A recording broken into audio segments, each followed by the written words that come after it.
So now let's understand how to use one of the very most important distortion tool inside of Adobe Photoshop Elements, namely Liquify. So to access that out, you need to go around onto filter when a picture is opened, and then you need to go around onto distort, and here you can see Liquify is an option. So once you go around and do that, then what happens is that you get a brush size selector right here, and you can go around, select out pressure over here as well. So once you go around, you can go around and push, as you can see, you can change around the shape and size of what is there right here, hence the name Liquify. You want to go around, make the neck smaller, or you want to go around and pull this out, but you need to mind that it affects out the backgrounds as well, so you need to go around and do subtle changes only, so it does not start looking unnatural like this. Let me just press Ctrl Z right here, and that is what you have. You can go around, change out the arm size, as you can see. You can change around this position right here, maybe change around the chin and so forth right here by pulling and pushing it out.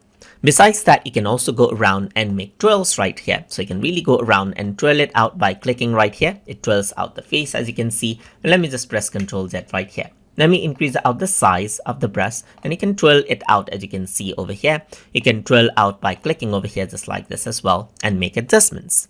You can go around and use the pucker tool right here to decrease the size of something as well. Let me just press Ctrl Z, go around with the nose. You can make the nose smaller, as you can see, or you can make something larger like the eyes, as you can see, just like this as well. So you can go around over here and use the Sift Pixels tool to sift everything out onto one section as well. You can go around, change the size, and then there you go. The pixels are being sifted, as you can see, as you're working around with it.